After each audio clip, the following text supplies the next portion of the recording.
사분의 기적으로 불리는 심폐소생술은 나에게 소중한 사람을 살리는 아주 중요한 응급처치 방법이 되겠습니다. 실제로 초등학교 여학생이 학교에서 심폐소생술 교육을 받은 뒤에 집에서 쓰러진 아버지를 심폐소생술을 이용하여 살린 사례가 언론 보도를 통해 보도되어 화제가 되었습니다.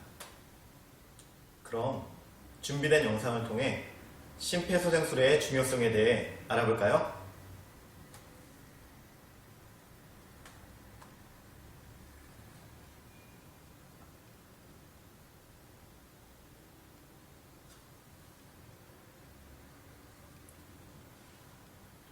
네, 심폐소생술의 중요성 잘 확인하셨죠? 이처럼 심폐소생술을 바로 알고 골든타임을 지켜 적용하는 것이 아주 중요하겠습니다. 오늘의 학습 목표입니다. 첫째, 심폐소생술의 중요성을 이해한다. 둘째, 심폐소생술의 올바른 방법을 이해하고 익힌다.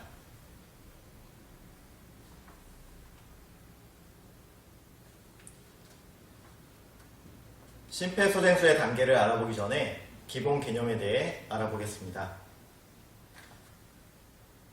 호흡이 멈추고 맥박이 뛰지 않을 때 보통 우리는 심정지 환자라고 부릅니다.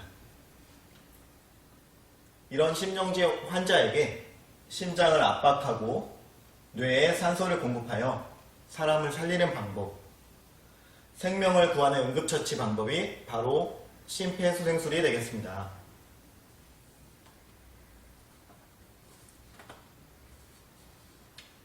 심폐소생술의 중요성은 바로 그 시간에 있습니다. 심정지 환자가 발생하여 4분까지는 임상적 사망 상태라고 부릅니다. 4분이 지나 6분까지는 극심한 뇌 손상이 오게 됩니다. 6분부터 10분까지는 심정지 환자가 뇌사 상태에 이르고 10분이 지나게 되면 생물학적 사망으로 판정이 되겠습니다. 우리가 심정지 환자를 발견한다면 4분 이내에 실시해야 한다는 점 기억하시기 바랍니다. 심폐소생술의 생명의 고리. 심폐소생술은 심정지 환자 발생 시에 신속하게 확인을 하고 신고하고 신속한 심폐소생술을 통해 생명을 유지하며 신속한 제세동과 전문 요원에 의한 효과적인 전문 소생술을 실시하고 병원으로 후송하여 통합치료를 받는 절차가 되겠습니다. 이런 생명의 고리를 통해서 우리는 환자의 후유증을 최소화하고 신속한 인명구조를 할 수 있겠습니다.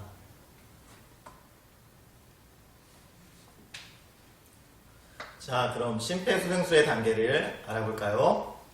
첫 번째는 의식 확인이 되겠습니다. 두 번째는 도움 요청, 119 신고가 되겠습니다. 세 번째는 30회 가슴 압박, 네 번째는 기도 유지 및 인공호흡 2회를 실시하는 것이 되겠습니다. 이렇게 4단계에 대해서 차근차근 알아볼까요? 첫 번째, 의식 확인 단계입니다. 내 주변에 심정지 환자가 발생하여 쓰러졌을 경우 우리는 의식 확인을 하는 것이 첫 번째입니다.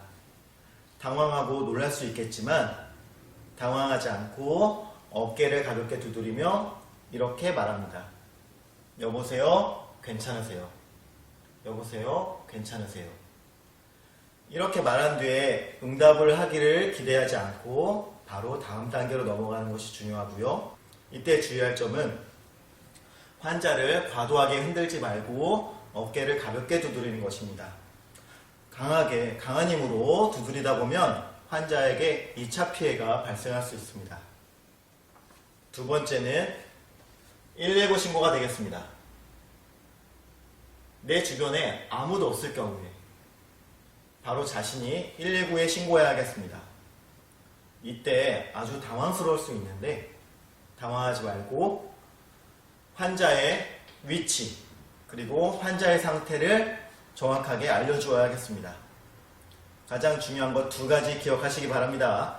환자의 위치와 환자의 상태를 분명하게 말씀해 주시는 게 중요하겠습니다. 만약에 주변 사람이 있다면 한 명을 지목하여 실시하는 것이 중요하겠습니다. 예를 들어 내 주변에 안경 쓰고 하얀색 셔츠를 입은 청년이 있다면 이렇게 부탁을 하는 것입니다. 거기 안경 쓰고 하얀색 셔츠 입은 청년, 어서 119에 신고해 주세요. 자, 이렇게 단호하게 지목하여 분명하게 구체적으로 부탁을 하는 것이 아주 중요하겠습니다. 자, 세 번째, 가슴 압박인데요. 먼저 가슴 압박의 위치를 알아보겠습니다. 가슴의 정중앙에 있는 이 흉골 부분을 압박해 주는 것이 되겠습니다.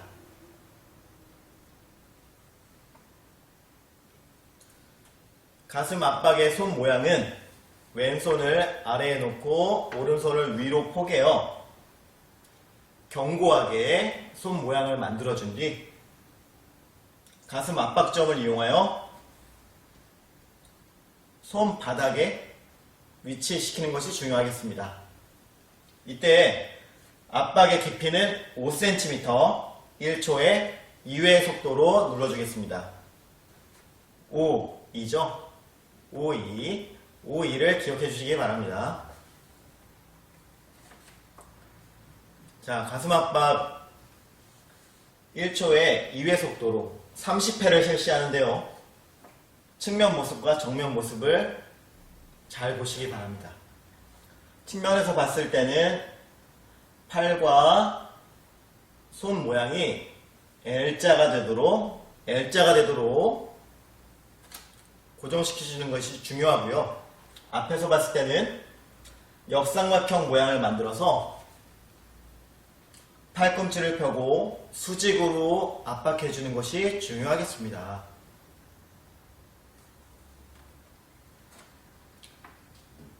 다음 단계는 기도유지 및 인공호흡입니다. 기도유지를 하기 위해서는 심정지 환자의 머리를 뒤로 젖히고 턱을 들어올려 기도를 개방합니다. 그 다음 1초 동안 크게 숨을 쉬어서 환자의 입에 산소를 불어넣으면 되겠습니다. 이때 주의할 점은 환자의 가슴이 부풀어 오르는 것을 확인해야 한다는 것입니다. 환자의 가슴이 부풀어 오르지 않는다면 인공호흡이 제대로 실시되지 않은 것이고, 만약에 심정지 환자의 가슴 부분이 아니라 복부 부분이 부풀어 오른다면 그것은 지나친 인공호흡으로 인하여 장기에 무리를 주고 있다는 것입니다.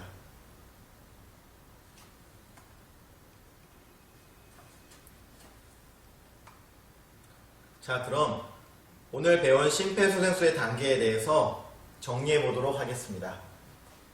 첫 번째, 심정지 환자가 발생하면 당황하지 않고 의식 확인을 해야겠습니다.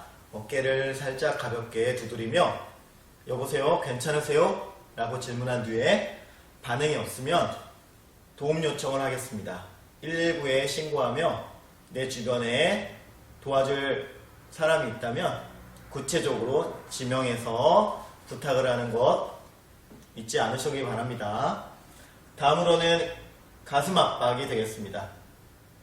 15초에 30회를 실시해야 하고 5cm 깊이로 1초에 2회 속도로 압박을 해줘야 하겠습니다. 그 다음엔 기도 유지를 하고 인공호흡을 실시합니다.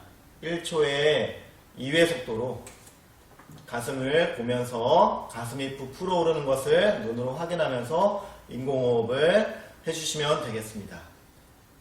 자, 그 다음에는 가슴 압박, 기도 유지, 호흡 불어넣기. 이 단계를 지속적으로 실시해 주는 것이 되겠습니다.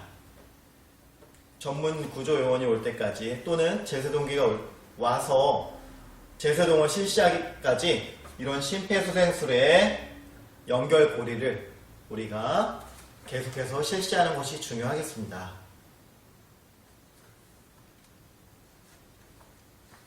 자, 여러분, 오늘 심폐소생술 잘 배우셨나요?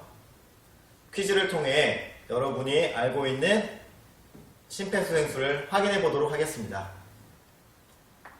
심폐소생술의 골든타임은 3분이다. 맞으면 O, 틀리면 X. 네, 그렇습니다. 정답은 X죠. 골든타임은 4분입니다. 4분이 지나면 뇌에 극심한 손상이 올 수 있기 때문에 4분 이내에 실시해야 하겠습니다. 두 번째 문제입니다. 심정지 환자가 발생하여 119에 연락이 왔을 경우 반드시 알려주어야 할 두 가지는 무엇일까요? 네, 좀 어렵나요? 네, 그렇습니다. 환자의 위치와 환자 상태를 알려주는 것이 중요하겠습니다. 세 번째 문제입니다.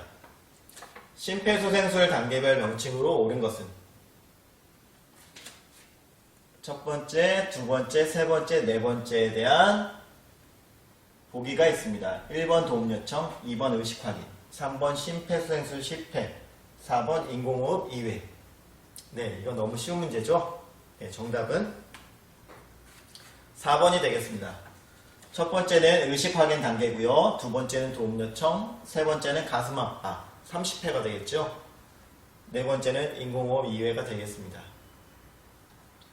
자, 여러분, 오늘은 심폐소생술의 중요성을 바탕으로 그 개념과 원리를 익혀보았습니다.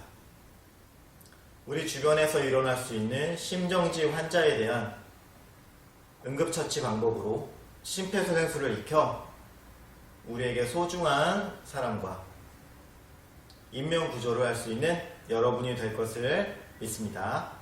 자, 오늘 대단히 수고하셨습니다. 감사합니다.